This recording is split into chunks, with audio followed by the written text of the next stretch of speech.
factory in Bangladesh killed more than 100 people after flames spread rapidly on the ground floor, trapping those on the higher floors of what was a 9-story building. There were no exterior fire escapes, and a lot of people died from jumping. The factory has made products for companies including IKEA and Walmart. Now, Bangladesh gets about 80% of its export revenue from textiles. This business is Bangladesh. And Bangladesh is home to about 4,000 garment factories, and a lot of them are like this one. They lack proper safety measures. And when I read this, it reminded me about another fire, the one in the Triangle Shirtwaist factory in New York City. Remember that? 1911. It was and remains the deadliest industrial accident in the history of New York City. 146 garment workers died in that fire, and most of them were women, just like in that fire in Bangladesh.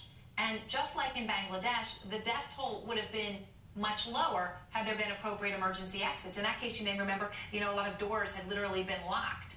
And now there are reports that that could have been the case with locked or stuck doors in Bangladesh now, in 2012.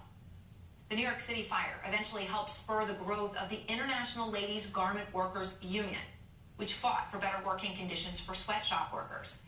And we have every hope that the very sad events of this weekend are going to do the same for Bangladesh, because when it comes to sweatshops like the ones in Bangladesh, it's not as simple as saying, don't buy foreign-made clothes, buy made in the USA.